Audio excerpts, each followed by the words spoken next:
confused. Okay, never mind. But yeah, I was trying to search up Pigeon Pete's first appearance, and that was in the Gauntlet. Yeah. Oh, right. Speaking of them, yes, another good episode of Mighty Mutanimals. I think that was Clash of the Mighty Mutanimals. Like it is the brainworm one that I'm trying to just get. It is. Oh, all right.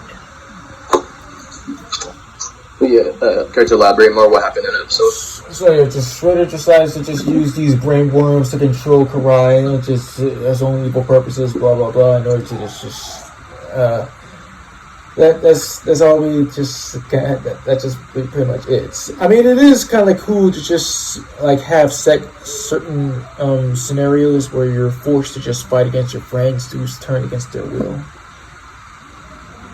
I mean, yeah, and when like with Raph, surprisingly, because we know if he was going to go to that path or anything, but controlled by the worm, that just using the Shredder's weapons against them, I thought that was pretty cool. To be fair. Yes. But yeah, I'm back. My mom called me again. Oh, okay, got you. But what also got me to that episode was like how Slash, even though he was like controlled by the worm and everything, like he hit Splinter, and I was like, oh my god. And he was fully sorry at the end of the episode, but Splinter, he forgave him. Yes. Good. Oh yeah, speaking of which, Christian, do you have another episode to talk about? That's pretty much it. Oh, let's not forget about the episode about that, was he a sparrow or an owl that had, like, magical powers? Sparrow, yeah, he is a sparrow. We did talk about mazes and mutants. Yeah. Okay. But Christian, why don't you talk about the episode It Came From the Depths? Oh, yes, Leatherhead's first appearance. Mm-hmm. Okay, so yeah, find out that there's a big alligator that's living in the sewers. Mikey starts confronting him. Of course, the turtles said that Mikey did so. And with the mention of Crane, he started splashing out and stuff. And also, he was like flushed down the sewer, and the Crane mutated him when he was a little gator and stuff. So he became Leatherhead. But Leatherhead is a cool mutant, especially in this show. Mm-hmm. And let's see here. Even though this was technically the last episode to anybody, but where they brought back 80 Shredder. Well, it's a good. I'm glad that they did end up like that, because it did say that there was this Mad Max parody, say in the future. It was kind of really kind of depressing. No, I saw that when I was a kid, because really, I did say I didn't follow through with the dark, arc of TMNT. But one time I saw this on YouTube because it was the full movie of it, because it was that long. Yeah, Donnie's now a robot, or Raph is Jack, but have a beard but shaved it off. Mikey, he's basically hippie in it with Leo. Jesus Christ. I didn't know about this story, but Leo had to throw his brothers away so he could get hit by the mutagen, turning him into a super mutant. Yeah, that was so like that. And there was this one scene where Leo and Raph had to fight until knock into his senses that where your brothers and everything. I just remembering what happened lastly. And what do you call it? What was that one character? Was she a meerkat, I believe? I believe so. That's right. Mira, that was her name. Yeah, she was. Yeah, she's supposed to that's Chico. Oh, bloody. That's alright. No, but really, that was an interesting, plot of a twist here and there, because, again, didn't really follow with them the last season, but towards you guys, did you watch it or no? No. Well, of course I've seen the future episode, but, man, many of the people got either killed or mutated, especially for Casey, because, he got killed because it showed his skull. Yeah, I remember that. It showed his skull and the new TMNT card, they had. Man. Now everything is an apocalypse in that moment, because he did mention that earlier, but still. But towards all these episodes, there were still good ones, bad ones, some questionable ones, but that's what made this TMNT really good, because It was very similar to 2003, where it could go to dark moments here and there. That's what I also like about it. Yes. But yeah, that's about it for the episodes for us. Yeah, before we dive in, let's just give our thanks to Andrea Romano for just bringing this heck of a great stacked cast, because it's just impressive to just get to know like who was there and like all her other works, of course. Yes, give big thanks to her, and I was also going to say this to someone else. What was it called? What was his name? I'm trying to look for it right now. I believe he was, the exclusive producer, because his name was it CeeLo Neely? I believe that was his name, if I'm saying that right. Yeah, because he was the same guy that also was the creator and exclusive producer of Super Robot Monkey Team Hyper First Go.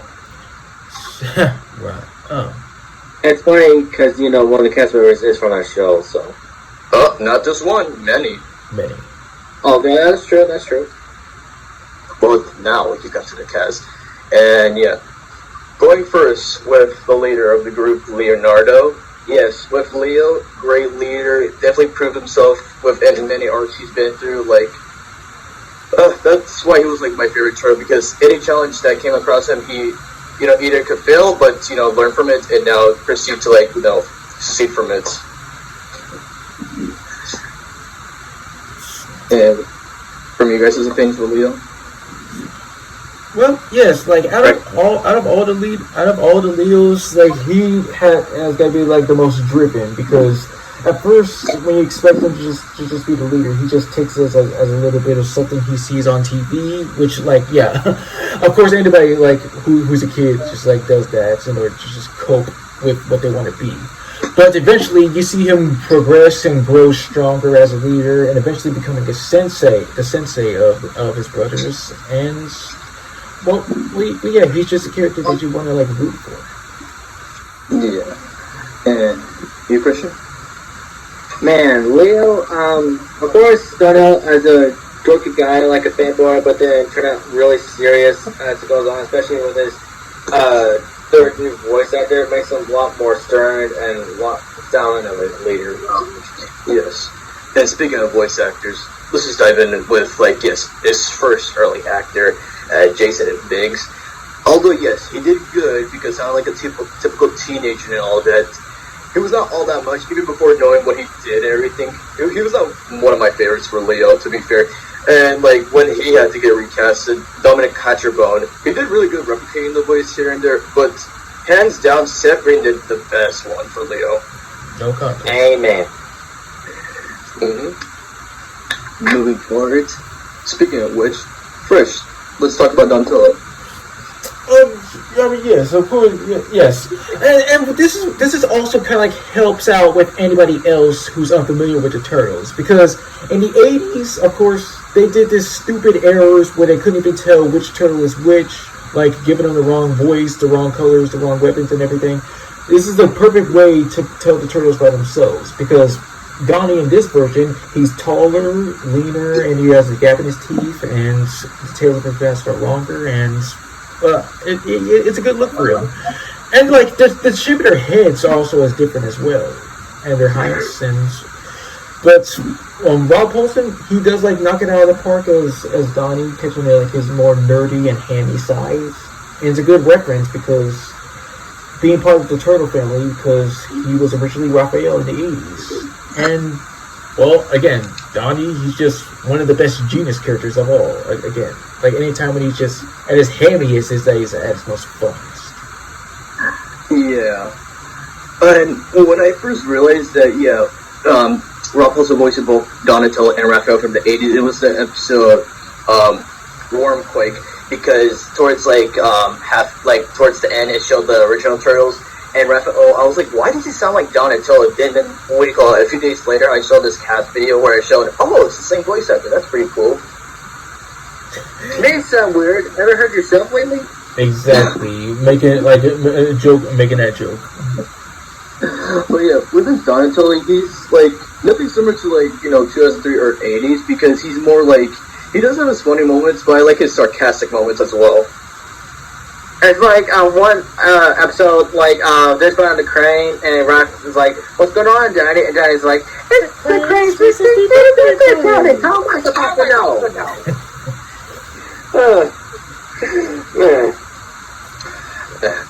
Good times, good times. Oh yeah, sorry. This is for everybody's clarification. Going back with Seth Green, how did you all get introduced to him? Family Guy. Well, sort of like Family Guy, and also, of course, Hulk and Edges and Smash. Yes, it was Family Guy, and it for you guys for live action. Scooby-Doo 2. And No. yeah, Scooby-Doo 2 was for me too. And then for Raw Pulse and you guys? I believe, yes. Well, Fairly Odd Parents and Tom and Jerry Blast Off to Mars. Fair Odd Parents. Fair Odd Parents, Goofy Movie, Jim Neutron, Danny Phantom. Oh boy. Okay, you should be able to know him by then again. Yeah. Of course. Well, I just many cartoons and stuff. And next up, Christian, would you like to talk about this cowabunga dude, Michelangelo? Yeah, the party dude with an attitude. Yes, we got Greg Sipes, baby. Of course, this took me a long time to realize that he shares the same voice actor with Beast Boy, because he is using the same voice as Beast Boy for the original Teen Titans, and of course Teen Titans Blood. But also, he's the voice of Kevin Levin from the Ben 10 franchise. That's just dope. He's one of my favorite Mikey voice actors, and he pulled it out of the park, bro. Agreed. Yes. Michelangelo was the turn that everybody wants to be as a kid because of how cool he was. And, Greg Sipes, I first got introduced him to, yes. First it was Ben 10, then Teen Titans, then TMNT, and all three of them was just awesomeness for Greg. And we can thank Mikey for naming most of the mutants and some different objects as well. It was so funny. It's like the picking the Rhino is like having a hard time, picking names for Bebop Rocksteady at first. Yeah, but of course, Bebop does not like his name. Rocksteady does like his name though. I don't know. I like the Rocksteady. I am not Bebop. I'm not being called Bebop. Oh, that's your name now. And you first? Well, yes, my opinion is, yes. Do you like how they did give him freckles in order to just make him much more adorable? He's the only one of the turtles to have like the original short-tailed masks, because you can totally see that. It's a good touch. I like how they did make him the most agile of the turtles, just flipping around all over the place, because I just like seeing that kind of stuff. Oh, right, like when it comes to their weapons, he and Donnie have their weapons upgraded, because that was a nice touch. With Donnie's bow staff having this friggin' blade that comes out the top, and Mikey's nunchucks turn to Kasaragama. Yes, I did notice that too. And speaking of weapons, tell me what the weapon's called. But speaking of which, even though we didn't mention this in the weapons episode, remember when they had to switch weapons with each other? I mean, yes. I did not know that. It's a good touch, and it's a nice nod for Donnie, because he was given the size, because Ron Paulson. Yeah. Yeah. And assuming you first, Teen Titans? Yes. Alright, good. And speaking of which, first, would you like to talk about Raphael? Rap in this version, when it comes to I guess rap in any version, he's just basically it's an off and on. I read this on TV Tropes about it's called depending on the writer. Whether you depend about making a character a certain different way, like how much you make them into a jerk, if it makes them just going their standard grumpy self, or going way over the line to just be unlikable. That's how Raphael can be at times. But he's still just a capable warrior himself. I think, when it comes to being angry, he takes it way over 11. Just way over the top. And, yeah? No, I was going to elaborate. Yes, that's a good trait that you mentioned, because you're probably going to say the same thing. Yes, even though he just has his temper tantrums, but when it comes to family, that's where he's, really, really caring, of course. Well, yes, the softer side. Mm-hmm. And, of course, the tails on his mask are really, tattered, because that can capture his, tough guy nature. And, what else? What else can I really say? Oh yes. So Sean Ashton, yes, he does a marvelous job as Raphael. He's one of the better portrayals, and got introduced to him from Click. Click, okay, good one. For me, it was excellent. For me, it was a Disney good show back then. It was called Special Agent Elso. That's right. Yeah, these two were my introduction animation wise, but live action wise, it was 50 First Dates. Right. And of course, when I was explaining LARPing earlier, of course, he's also part of Lord of the Rings. Yes, because in Amazing Mutants, he says he doesn't do rings. Wow. How about that? Oh wait! And also, they did mention the Goonies because, like, Raphael, like Sean Ashton, as a young actor, he was part of the Goonies movies, and like he said, like, we'll find a treasure map or something. Exactly. And yeah. Oh yeah, Christian. Remember, he was in Big Bang Theory. Right, I did see that episode. Thank you for reminding me. And that was the first time I heard Sean Astin curse, actually. Because it was him with Pal Penn, and when he found out that he was sleeping with her, he was like, "You son of a bitch!" What good times. And speaking of which, before we get to Spencer and April, because you mentioned Goonies, let's talk about Corey Feldman. Yes. Only because, like, yes, he was part of the Goonies as well as Mouth and... Oh, wait! Oh, yes. Corey Feldman was also Donatello in the 90s live-action Turtles. Yeah. Exactly. Which is really cool, yes. But, yes, towards this, my introduction to... Yeah, Corey was here. Yes, me too. Same here. But yeah, Corey Feldman, when he became, like, Slash, he brought a lot of depth into him, especially with the voice, the raspiness, but how he just went to, like, being a bad guy to, like, changing his heart to be a good leader at the end of the day. And he proved himself, and I'm happy for him for that. First starting out as evil, but then turned out to just be, like, a pretty decent leader. Yep, and being the leader of the new channels. And yeah. Oh yeah, first you did mention Goonies, but of course also Stand By Me. Well, yes, one of my other favorite movies, and he was also in one of the Friday the 13th movies. Oh, speaking of which, we could have brought this with Greg Sipes. So him, along with Corey Feldman, they were both in Super Robot Monkey Team Hyperforce Go. Right, yes. Yeah. And towards the next people we're going to talk about soon enough. Alright, so first talk about April. Yes, of course, April being the most adapted character for Ninja Turtles, like either making her a grown woman, a teen, a different race. But I just have to say, it's something about this version that just has like be one of my personal favorites. Making her a 16-year-old girl and having her much more of making her not just a typical damsel in distress, but also learning that she has just these amazing powers, and well,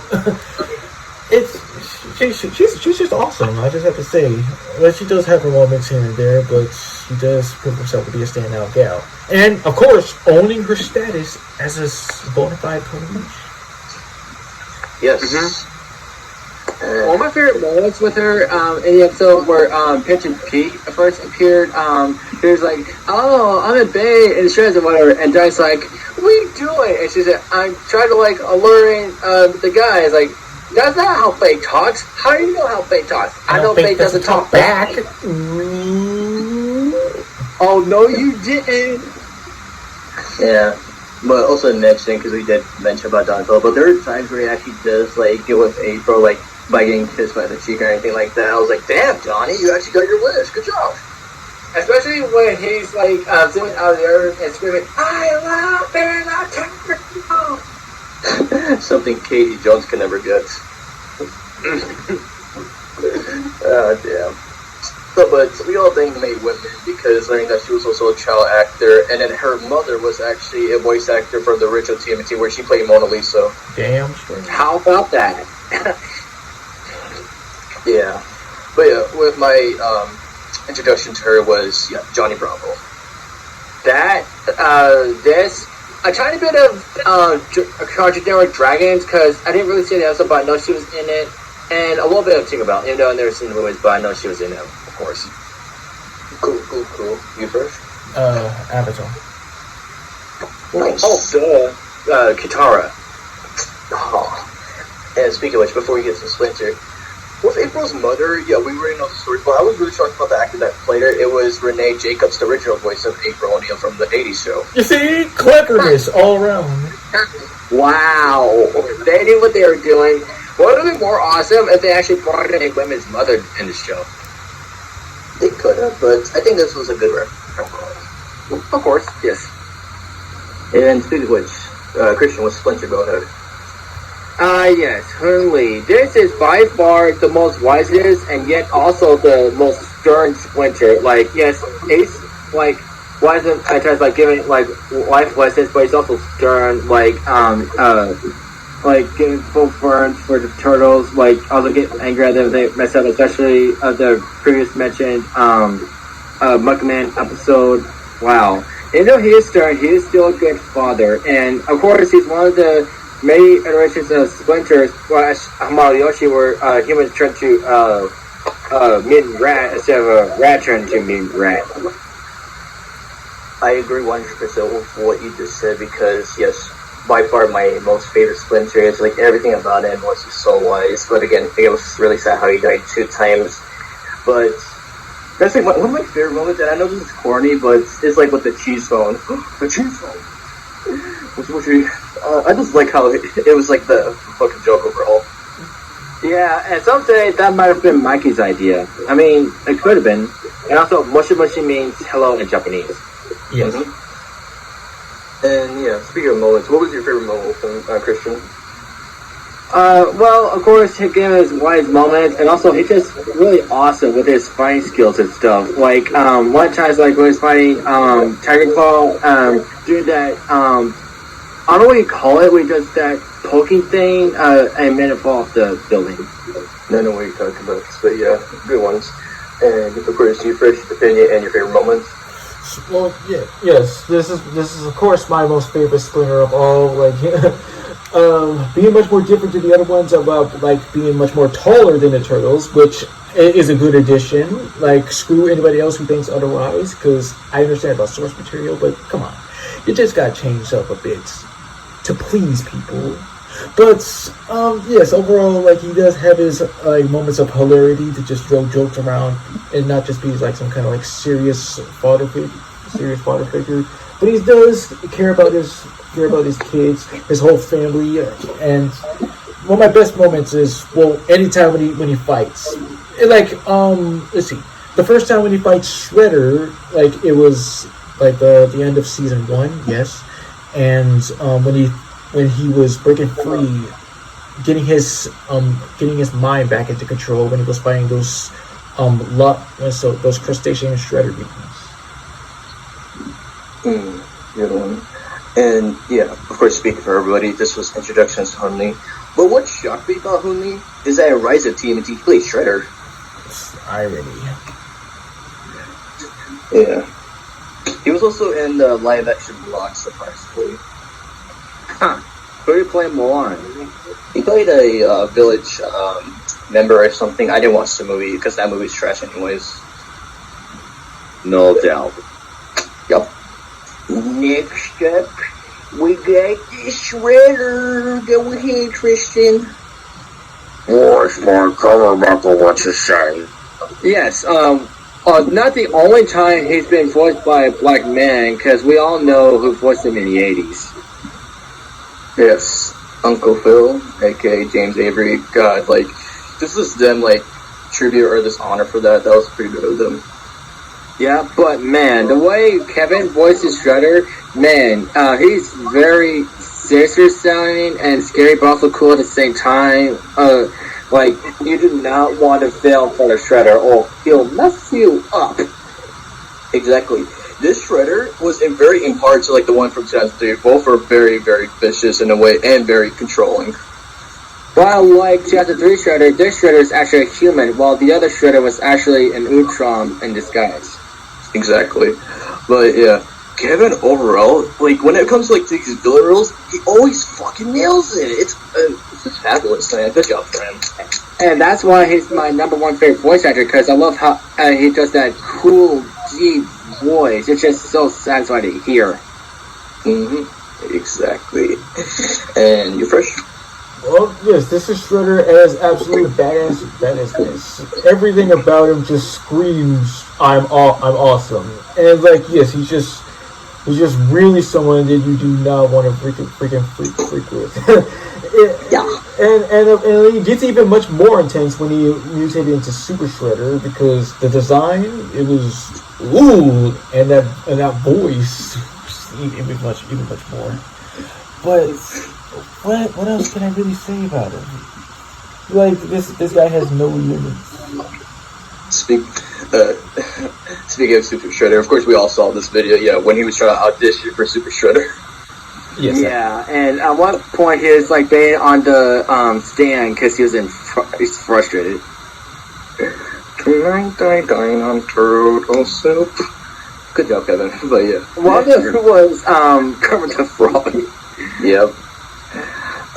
But yeah, my introduction to Kevin was Fair Appearance. Same. Where can I start? How did I get introduced to that man? I got introduced to him to everything. Like you said, right now, parents. There's also Little Stitch. Oh man, I got introduced to him almost everything. Indeed. But yeah. Good Shredder. Alright, next up with Bradford, aka Dogpound, aka Rozar, voiced by Clancy Brown, aka Mr. Krabs. Gotta say, the development with this character was so much because with Bradford, it was basically Michelangelo just wanted to make a new friend and he found Bradford, but not knowing he worked for the Shredder. But when he got mutated to Dogpound, it was a good mutation, I said. But when it came to Rozar, I was like, that's when he was like in his badass moments. I agree. It's a really good development. Yeah. Of course, yes. Was social for you as well. But how did you get introduced to him in live action? Clancy. I guess that it was what was it? The remake of Nightmare on Elm Street. I never saw it. Who did he play? I never saw it either. I believe that he was the chief of police. Oh, okay. Speaking of police, I first got introduced to him in live action through this movie called Homefront. It starred Jason Statham, and Clancy Brown played the sheriff. Cool. Yeah. And we can switch from there. Okay, as we were continuing with Bradford, aka Dogpound, aka Rozar, we gave our opinions. Christian, you're up. Clancy Brown did awesome. He's even more awesome as Razar. I'm making actually more sinister sounding since he got all mutated. But yeah, him as Dogpound with the bigger arm than the other, he has pretty dope. But like I said, I prefer Razar. And fun fact, Razar was actually part of the original TMNT. I mean, well, the name actually, because it was Toka and Razor, original mutants, said to be, like since you said, they can't use Bebop and Rocksteady for reasons. So, yeah, Wolf and Snapping Turtle. You know what's so crazy? Even though we're not talking about this character, but because they didn't have a voice at the time, Tokor is a female in this show. Yes. And it's a big ass fan. Yes, and mother to Chompy, which because in the Apocalypse, movie, it did show that Chompy actually grew. Trappers called, they want their name back. Yep. But yes, Clancy Brown did good and everything else. Next up was Zebra, aka Fistface, one of the new characters for this TNT show. I gotta say, he was a pretty badass mutant. Yes, he was. And this is how I got introduced to his voice actor, Christian Lance, and I'm assuming for everybody else. Yes. Oh, of course. Because his other works include, he's also one of the voices of, Leon from Resident Evil. Let's see here. Sometimes in DreamWorks shorts, he would take the mantle of Putin Boots, funny enough. And let's see here. Victor and Valentino, Two-Face, anything like that. But yeah, overall, especially when he went through his backstory of how he was feeling as a child and the fact that Shredder found him. Yep, because he told this to Raphael. The next one is French Casey Jones.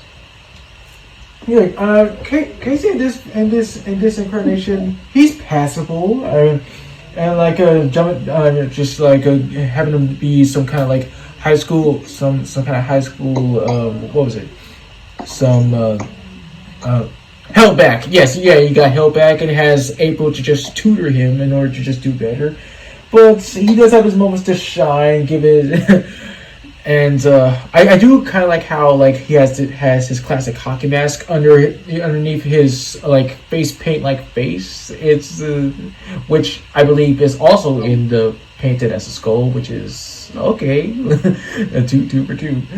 But like other versions, the first show they meet is Raphael. They don't get along with each other first, but then they decide to just since they have super personalities, they become like really good friends with each other. And he has major beef with Donatello about like getting some booty from April. So yeah. And they do have similar teeth. Even though John was born with a gap, Casey has actually lost two. I mean that's besides the point, But speaking about this character, he does not have a brother, but he got a sister. Why I mentioned that because it was by Josh Peck. well, yes. In fact, the original comics has the reason why Casey Jones goes out to do his vigilante stuff.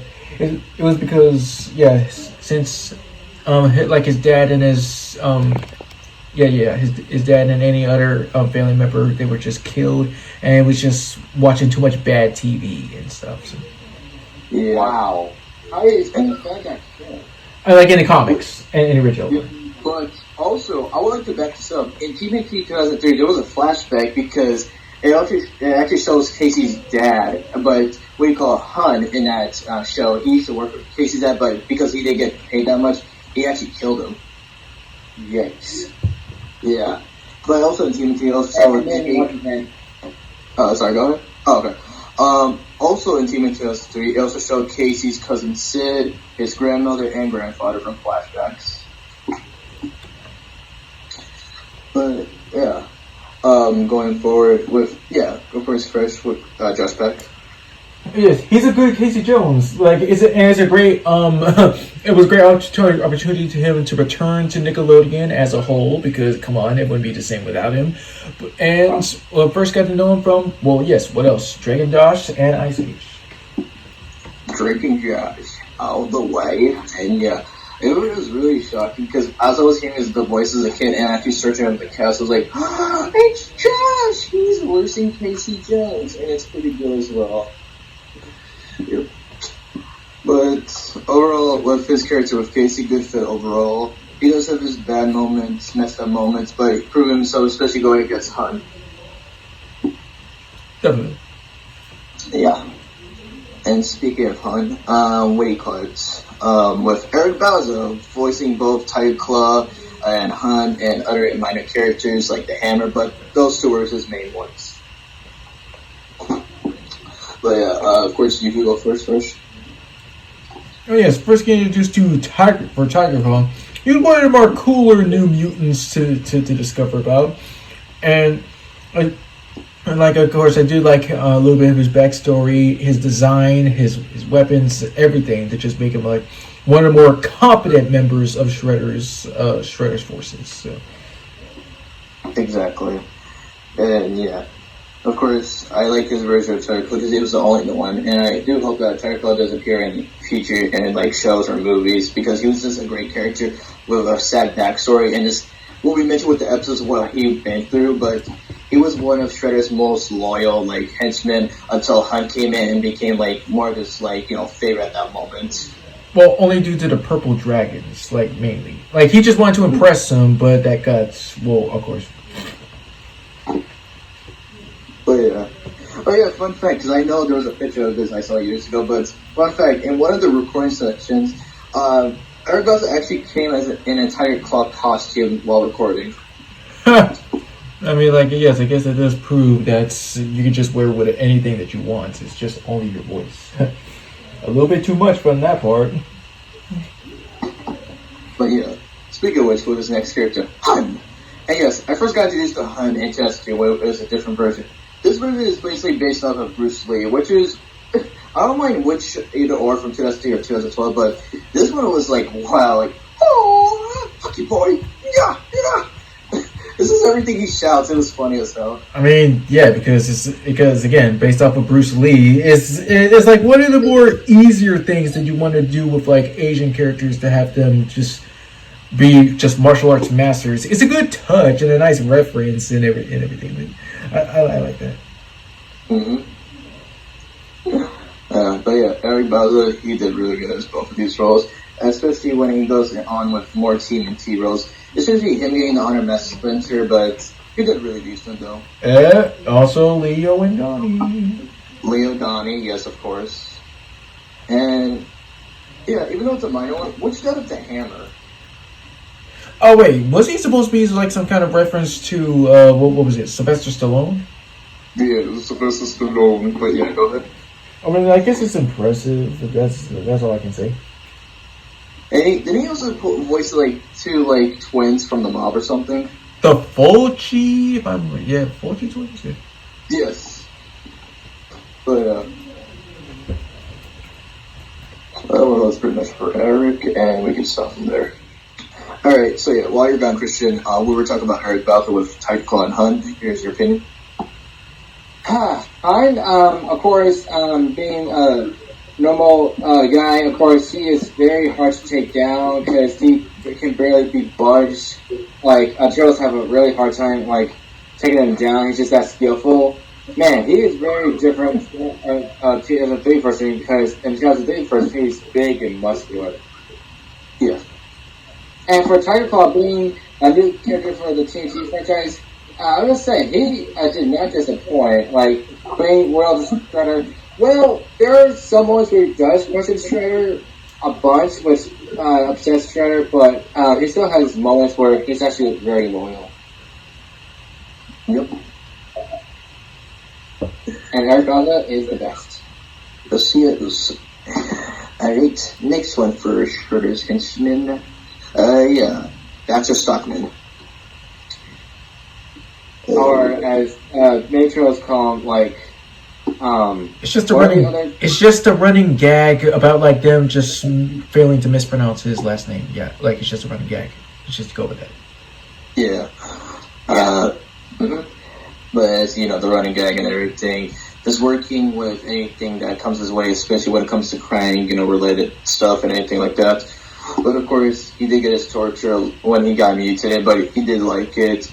But I gotta say, this version of Baxter is my favorite. But what I was shocked was like years ago, before anything, was like in the original '80s show that he was white. Yes. Yeah, that was crazy. But also, he is nothing like the 2003 version of Baxter Stockman. That one was so dark. Yeah, because he is nothing but a fucking egg. He went through different types of body part and stuff. Like, dude, just he wants to perish, but they keep bringing him back for for his smarts. Even there was like that band episode where he got a new body, but it kept falling off his limbs. Man, wow. But yeah, going back, I gotta give it to Phil Lamar. Like, yes, he did play Baxter Stockman really, really well. That's right. I agree. Mm-hmm. Next one with the Bebop and Rocksteady. Now we're going with Rocksteady, yes, versus Ivan Stranko. Yes, being Russian and everything, that was a new thing for Rocksteady. Being played by Fred Hedeshore, he did really excellent as Rocksteady. Damn straight. And yeah, he used a very similar voice in the Loud House one time. What do you mean? So remember where the Louds that Lynn Sr. got fired from his original job? Yeah. And what do you call it? And remember Lola was cursing the guy out and everything, and I was like, wait, this is Rocksteady, because it was the Russian accent he was using, because he was voicing the chef. Wow, I didn't pay attention to that, but of course you cannot forget that thing, man. Lola. But yeah, other than that bullcrap, but yeah, more opinion with him, Christian? Yes, Rocksteady, wow, he is really awesome design in the show, of course, being a bit simple. I did, of course, speak into the original series, but Yeah, him with the Russian accent. Yeah, that's a really neat trait. Of course, in the original series, he had like a New York Boston accent, but this one works. And Fred Trashore nailed it. Exactly. And you first? Well, yes, you basically just said like everything else. There's nothing really much to add to that. And also, like in one of the other Ninja Turtle games, Fred Tatasciore did play Rocksteady again, but with a New York accent as well. Like that's a a little fun fact. Mm-hmm. And speaking of which, Fritz with Anti-Zack. Yes. I just gotta say, this is the most smoothest version of Bebop, because at first, when it was human, just a basic thief, just going around doing his own thing, I do like how like his movements were just based around Michael Jackson and him making like similar sounds, movements. Woo! Shamo. I love this. We're going, Christian. I love his tech too, because his tech is unique, like a laser mohawk, shooting out sticky goo, and using purple energy zip lines. He's got all the gadgets. Oh, he can also turn invisible. Mm-hmm. Yeah, the suits at first it did kind of remind me a little bit of Tron. That just kind of like it kind of like looked like that. Damn, I never thought of it like that because Tron, with the movie and shows, didn't really pick up because of how bad it was. Oh. Yeah. The only Tron related thing I liked was that Mad Skits, if you remember which one that was. Oh yes. A minute to Flint it. Mm-hmm.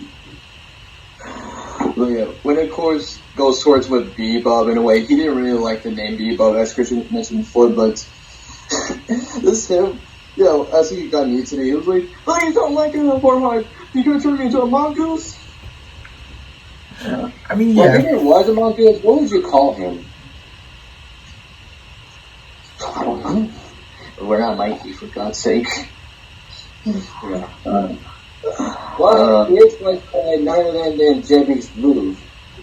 It was really smooth for this role. Smooth as a My introduction, besides this, was Smurfs 2 and in live action, Date Night, because he was a taxi driver. It was Smurfs 2 for me, and then for live action, there was a few ones. One that was shocking to me that he was an Everybody Hates Chris. And you first? We Bought a Zoo. Cool. Well, to us. Good gone, JD. And yeah, there are other characters we should mention. Alright, next one would be Kirby, aka April's dad. Yeah, he's a really cool dude, but there was this shocked me as a kid that I didn't know this until looking into his, like, the back of his neck that he was actually being controlled by the crank. Wow. The whole time? Like, yeah, remember when Donnie got him from that episode with the neutralizer, finding out that he had a chip on his neck? I kind of like forgot about that a little. But yeah, when it came to Kirby and everything, we know about the situation, but this was my introduction to Keith Silverstein, because he's known for playing Vector the Crocodile and Hawkmoth from Miraculous Ladybug. Yeah, Sonic Generations for me. And same for you, Christian, as well. I barely got it in this. Alright, cool. And yes, speaking of which, with Karai, go ahead, Christian. Yes. The supposed daughter, well, of course, Shredder raised her to be his daughter, but not truly his daughter. Of course, Leo met her and thought she was hot, pretty. Of course, she was voiced by Kelly who we may know as, Stacy from It's a Fred, also got her name, and she's also Lady Deathstrike and X2. Yep. But yeah, Fancy Fur and TMT was my introduction to her. Awesome. Mm-hmm. And what more can you say about Karai's character? Yeah, we did explain her and Leo's arc from early season, and just her turning into, like, a little bit independent, a little bit, but needing help. Especially when she turned into, like, her mutant snake self and everything. But what shocked me, because, yeah, with the Pig and the Rhino, where we learned that she can turn back into human, I was like, wait, how come, though? Well, whatever the reason, I'm glad that they stuck with it, because thank God it wasn't permanent. Yeah. Yeah. Also, Yeah. I've always wondered this. Why is her head blonde? Hello. She's like some kind of like, and a little bit of like in the color black. Like everything about her just screams a little bit emo, kind of a little bit something. Yeah. Yeah. But yeah, should be good. And speaking of one of your boys, Christian Leatherhead. Yes, man. I will check him out in a minute. But yeah, Peter Lorre, this is my introduction to Leatherhead, and wow, he is very sinister sounding as Leatherhead. Of course, I did know about it a little bit through 2003 and the 80s, but this is my most favorite Leatherhead because he's a lot bigger, a lot more animalistic. He's not a scientist like in the 2003, and doesn't have a Cajun or Australian accent like in the 80s, but I just love this Leatherhead. Yeah, it's Cajun. But and I also agree. Like this is my preferred Leatherhead as well. Yes. But yes, the voice overall was pretty good. And learning that he also did other works, like, he's also like one of the main voices of Saber 2, one being Ultimate Spider-Man. Yes. Nice. Mm-hmm. Good voice actor overall, and he did it really well. And yes, it's very missed topic. Bringing up, just getting him out the way, like, Pins and Pete were the most, useless ones from the Mutanimals overall, but he was very helpful for his first appearance. And yeah, his actor, A.G. Buckley, I first got introduced to him in Superhero Squad where he plays Toad. Huh, how about that? I guess it was that and TNT. He was also in The Good Dinosaur. Oh. Yep. But what else can I say? Especially that one Arkerson that we were asking, where's Pitcher Pete? We don't talk about Pitcher Pete anymore. We don't talk about Pigeon Pete. Okay. Anyways. And speaking of which, first with Rockwell. Yes. It was once like a renowned scientist, but he got mutated by Falco. He just basically just starts out animalistic, but thanks to April, he just learned to just be calm, as good as he can be. But next time we see him, he has developed psychic abilities, and his intellect has been brought back to him. Now, his animalistic sounds were provided by the great man Frank Welker, while his normal voice was provided by Tom Kenny. Yes. Thanks, baby.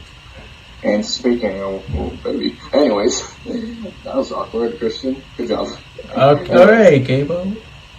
I was about to say, yes. With Tom Kenny, he did really good because he uses a very similar voice to with Rocco with Gibson, Another Monkey. Oh yeah, forgot to mention, along with him, Corey Feldman, Greg Sipe, also Kevin Richardson, who played Antari. If I'm Super Robot Monkey, see Hyper Force Go, for those of you who just need to understand, because I've said this a bunch of times. Mm-hmm. Yeah, good character as well. And yeah, speaking of which, with the other Purple Dragons, so yeah, Fong, who used to be the leader, was voiced by Andrew Kashuni. Yeah, there was that one up to where, like, Leah had his chance, but, took mercy on him, which was good karma, actually, because at the end of the episode, Fong actually helped him out. Oh, still doesn't change a thing, though. And yeah, for the other two, Andrew Kashuni also voiced Sid, the big one with the bandana on his head, and the other one was voiced by James C. And, oh yeah, of course, speaking of the OG villains that came along, like, yes, first was Snake Week, go ahead. Snake is actually like the first ever villain and mutant of the show in general. She was just some basic guy just working along with the Krang about kidnapping scientists, but up until then, like, you got mutated into snakeweed, and some of his abilities are cool, and it just got it's just really disturbing how how he just keeps on dying and comes back to life is. And of course, like this is one of Danny Jacobs' other more impressive voice roles, because other than being the substitute voice for King Julian for the Madagascar franchise, but seeing the voice change between Snake as a normal guy and Snakeweed, that's talent. Just how it just sounds all really gravelly and gross and just straight up everything unholy. He was also in Madagascar too. Okay, Like, what do you call it? He was the, what was it? Basically the circus leader that they got, like, you know, everything, like the circus overall, if you remember who I'm talking about. Excuse me, sir. Did you say 2 or 3? Oh, 3, my fault, shit, I'm sorry. I was like, oh wait, he wasn't in the second movie. Actually, no, Dan Nichols was in the second movie, I'm sorry, but he played one of the villager people that was looking for Alex. Well, that doesn't count. You should have just specified that. That don't count. He was in both, like, the second one and third one, actually. Good. That's better.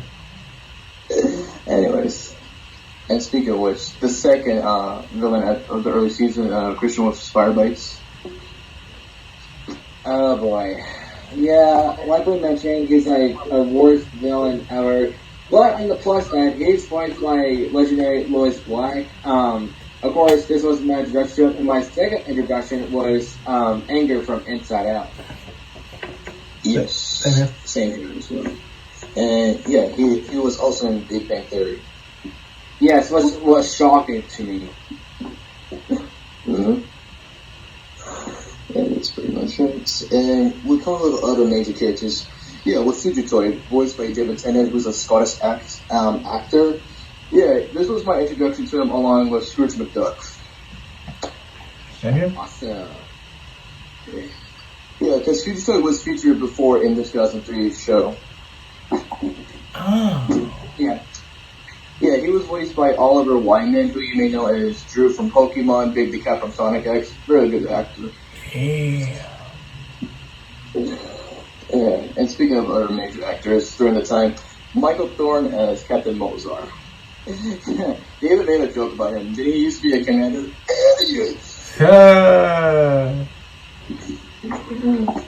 But yeah, my first introduction to Michael Thorne was, yes, Ben 10, and then eventually it was Danny Phantom. And roles were shocking because this was like one of his kid-friendly roles. Was like, I'm Weasel. Yes. Yeah. I mean, like, I did watch a little bit of that show. I remember, and it just blew me away. That was him. Yeah, pretty good. I know he's also part of Star Trek. He was in one of the Rocky movies, and he's a really good actor overall. Of course, yes. Let's see. And yes, major stars here and there. Christian with Kavaskas. Drama. Christian. Oh, I said Kavaskas. Hello? Do you remember who he is? Oh, no, I think he had to go. Okay, no, I can only explain his character because I only saw the episode twice. So Kavaskas is basically, yes, as we basically explained, like, yeah, he brought back both Razar and, Super Sheriff from the dead, and supposedly he's the new leader of the clan because of, Super Sheriff calling him master or anything.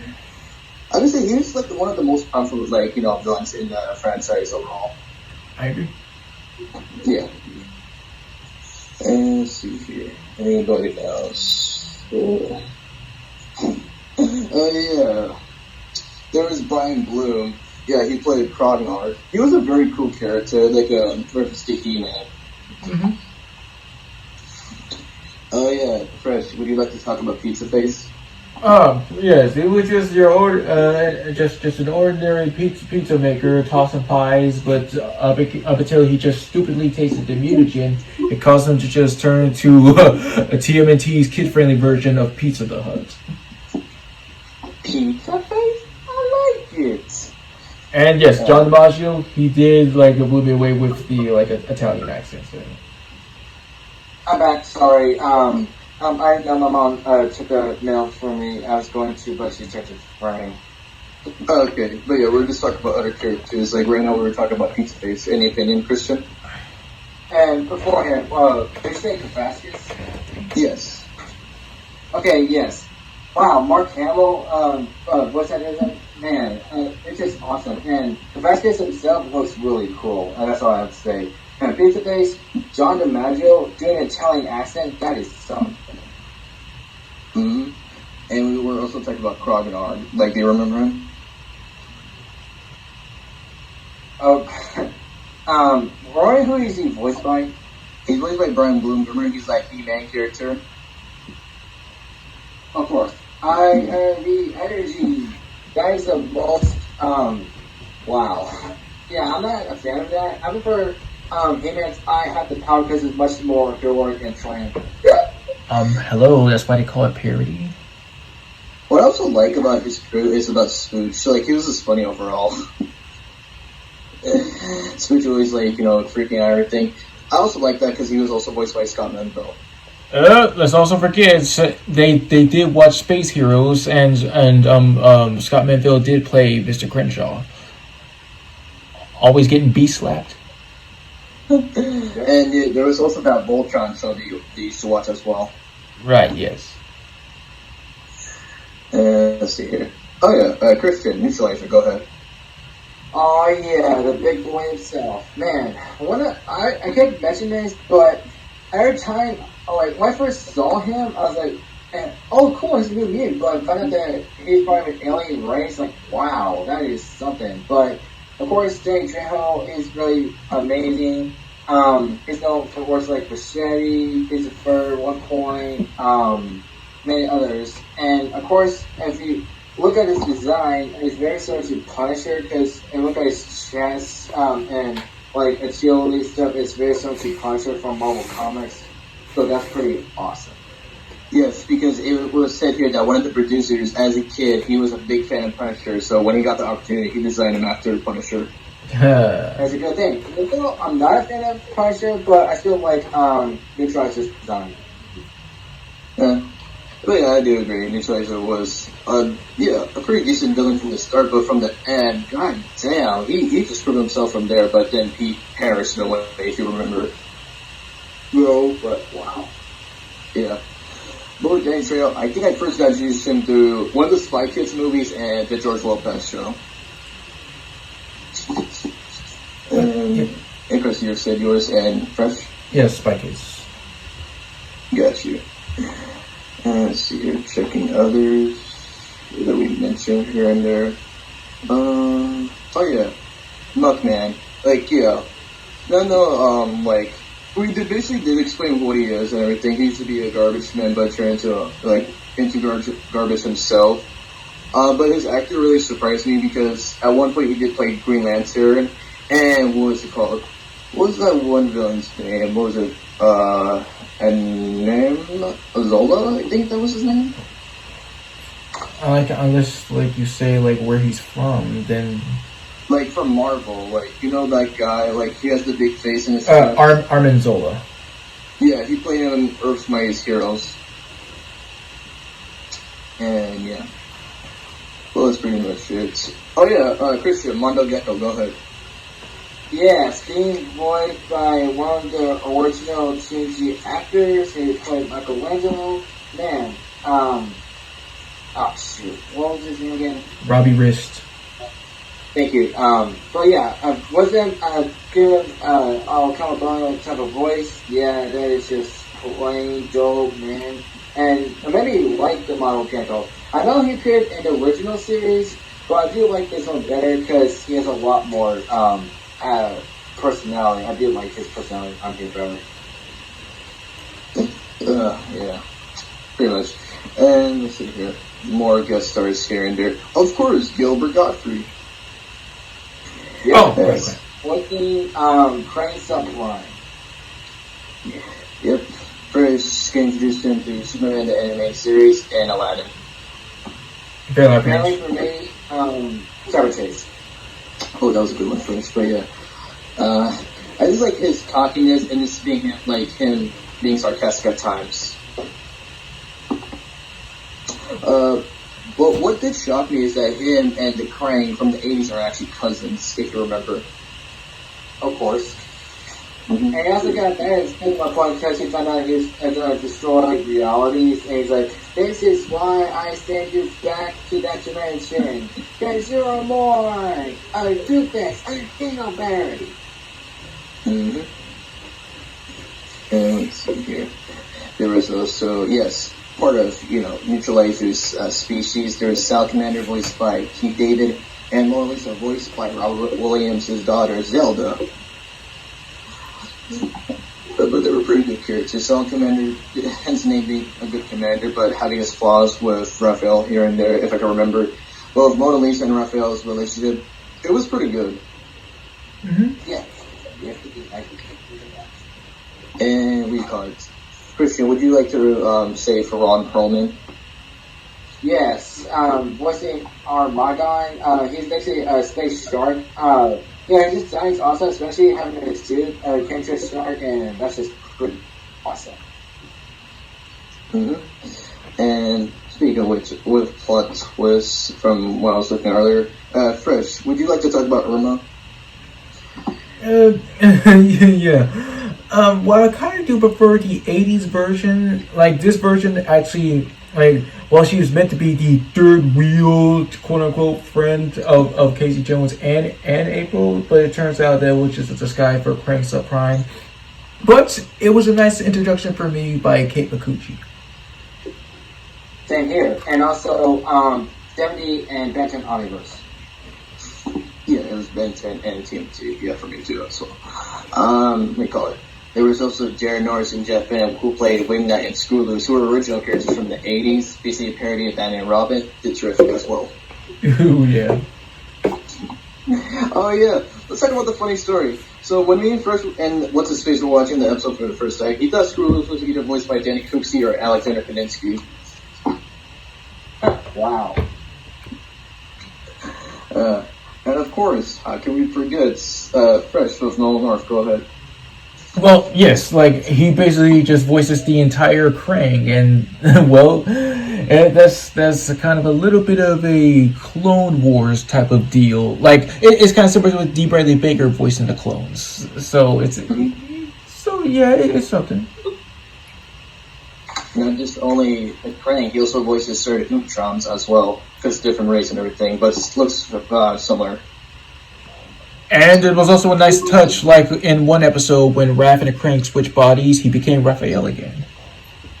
That's a good reference, yes. And of course, there are also the original actors that played the original Turtles. Of course, Rob Paulson, Townsend Coleman, Cam Clark, Barry Gordon.